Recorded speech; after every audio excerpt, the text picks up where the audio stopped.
तो देखो हम स्टार्ट कर रहे हैं स्टार स्क्वायर पैटर्न से, and why we are going to start with this pattern, जिससे हम लोग है ना लूप्स की अच्छी प्रैक्टिस कर सके। तो लूप्स में अगर हमें नेस्टेड लूप्स की तरफ जाना है जिसमें हम नेस्ट कर सके लूप्स को, वह ये बेस्ट है कि हम पैटर्न प्रॉब्लम सॉल्व करें। इसमें से हम पहला पैटर्न स्टार स्क्वायर पैटर्न ले रहे हैं, और स्टार स्क्वायर पैटर्न हमें बता रहा है कि हमें ना एक स्क्वायर फॉर्म करना है स्टार्स के थ्रू, जिसमें हम फर्स्ट लाइन से स्टार्ट कर रहे हैं कि फर्स्ट लाइन हमारे पास प्रिंट होगी, फिर सेकेंड लाइन प्रिंट होगी, फिर थर्ड, फिर फोर्थ, फिर फिफ्थ, और जब एक लाइन प्रिंट होगी तो उसकी उस लाइन के अंदर हमारे पास उतने स्टार प्रिंट होंगे, यानी कि हमारे पास 5 लाइंस प्रिंट होने वाले हैं तो 5 स्टार प्रिंट होंगे।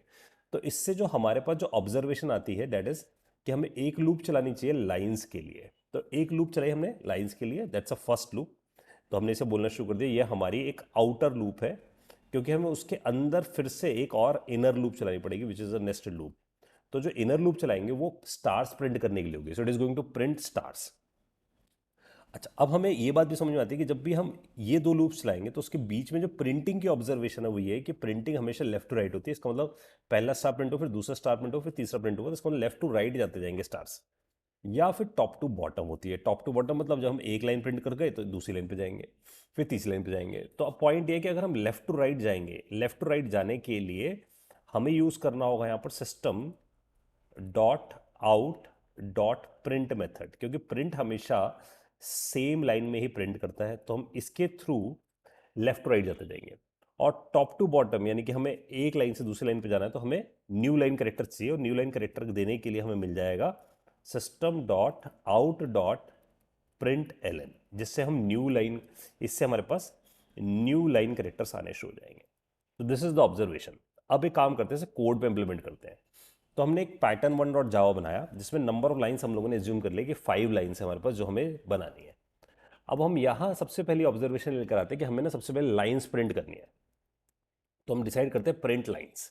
लाइंस प्रिंट करने के लिए हमने एक लूप चलाई, इंटीजर लाइन 1 से लेकर I less than equals to number of lines तक जितने हमें गिवन है, आई प्लस प्लस कर दिया। सॉरी, आई प्लस प्लस बोल रहा हूँ, लाइन प्लस प्लस, क्योंकि हमने लाइन नाम का वेरिएबल लिया, तो लाइन प्लस प्लस। तो इसका मतलब हमने लाइन 1 से लेकर लाइन नंबर ऑफ लाइन्स तक गए और लाइन प्लस प्लस करते रहे, और इसके अंदर भी डिसाइडेड कि चलो पहले सिर्फ लाइन्स प्रिंट करते हैं। तो प्रिंट एलन हमें पता है कि जब भी हम प्रिंट एलन को यूज़ करेंगे न्यू लाइन प्रिंट करेगा, यानी कि ये हर बार स्लैश एन लगा दिया करेगा न्यू लाइन के लिए। तो अगर हम इसे रन करें तो हमें ऑब्जर्वेशन दिखेगी कि ये जाकर हमारे पास 5 लाइनों का स्पेस बना देना चाहिए। आप देख पा रहे हो यहाँ 5 लाइनों का एक स्पेस बन गया मेरे पास। इसका मतलब अगर मैं लाइंस को बढ़ाकर 10 कर देता हूँ और फिर रन करता हूँ इसी कोड को, तो you are able to see कि 10 लाइनों का स्पेस मेरे पास क्रिएट हो गया है। तो इसका मतलब हमारे पास लाइंस तो प्रिंट होनी शुरू हो गई हैं। अब हर लाइन पे भी डिसाइडेड कि स्टार भी प्रिंट होनी चाहिए हमारे पास। अब स्टार कितने प्रिंट होने चाहिए, जितने हमारे पास नंबर ऑफ लाइंस है। तो वी डिसाइडेड कि यहाँ इसके अंदर एक और लूप चलाते हैं। तो ये जो बाहर वाली लूप हो गई, this is our outer loop, तो ये हमारी आउटर लूप है।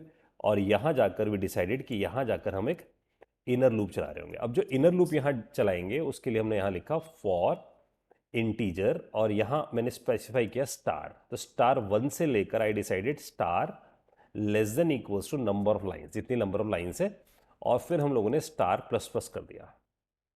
इससे क्या हमारे पास स्टार प्रिंट होने शुरू हो जाएंगे, और स्टार को प्रिंट करने के लिए हम लोग एल एन हटा देंगे और स्टार लगा देंगे, तो ये सेम लाइन में प्रिंट होंगे। तो देखो अब क्या होगा, पहली लाइन पे जाएंगे, उस लाइन के अंदर जाकर हम 5 या 7 बार या 10 बार जो भी हमने यहाँ पर दिया है, सपोज में से 5 करते हो, उसका मतलब 5 बार मैं स्टार प्रिंट करके आऊँगा, और प्रिंट करने के बाद न्यू लाइन कैरेक्टर्स के अंदर डालकर आ जाऊँगा, और फिर लाइन प्लस प्लस कर दूंगा, दूसरी लाइन पे आ जाऊँगा। फिर सेम प्रोसेस जब दूसरी लाइन के लिए करूँगा तो 5 स्टार फिर से प्रिंट करके आऊँगा, कि 1 से लेकर 5 तक नंबर ऑफ लाइन तक लूप चलेगी, वो 5 स्टार प्रिंट करेगी सेम लाइन में, और जब सेम लाइन में प्रिंट हो जाएगा then it will be go ना न्यू लाइन। तो ऑब्जर्वेशन हमारे पास ये आई कि जब ये वाली लूप चली हमारे पास लाइन की, जब लाइन 1 पे हम पहुंचे तो अंदर वाली लूप चली और वो 1 से लेकर 5 तक चल गई। तो इसका मतलब उसने जाकर 1 2 3 4 5 सेम लाइन में प्रिंट करे, क्योंकि हमने प्रिंट यूज़ किया सेम लाइन में प्रिंट करने के लिए। उसके बाद जब ये लूप खत्म हो गई, एग्जॉस्ट हो गई, 6 पे जब पहुंचा होगा स्टार, तो एग्जॉस्ट हो गई, तो उसने जाकर न्यू लाइन यानी कि न्यू लाइन यहाँ बना दी। और न्यू लाइन बनने के बाद लाइन प्लस प्लस हुआ, यानी कि सेकंड लाइन पे हम आ गए। सेकंड लाइन जो है वो छोटी है किससे, नंबर ऑफ लाइन से, 5 से। तो फिर क्या हुआ, फिर से यही प्रोसेस दोबारा से शुरू हुआ, एंड वी गेट कि हमारे पास ये स्टार्स 5 प्रिंट हो गए होंगे। अब अगर हम इसे रन करके देखें तो ये रिपीट होता जाएगा process, and we are able to see कि हमारे पास ये प्रिंट होना शुरू हुआ।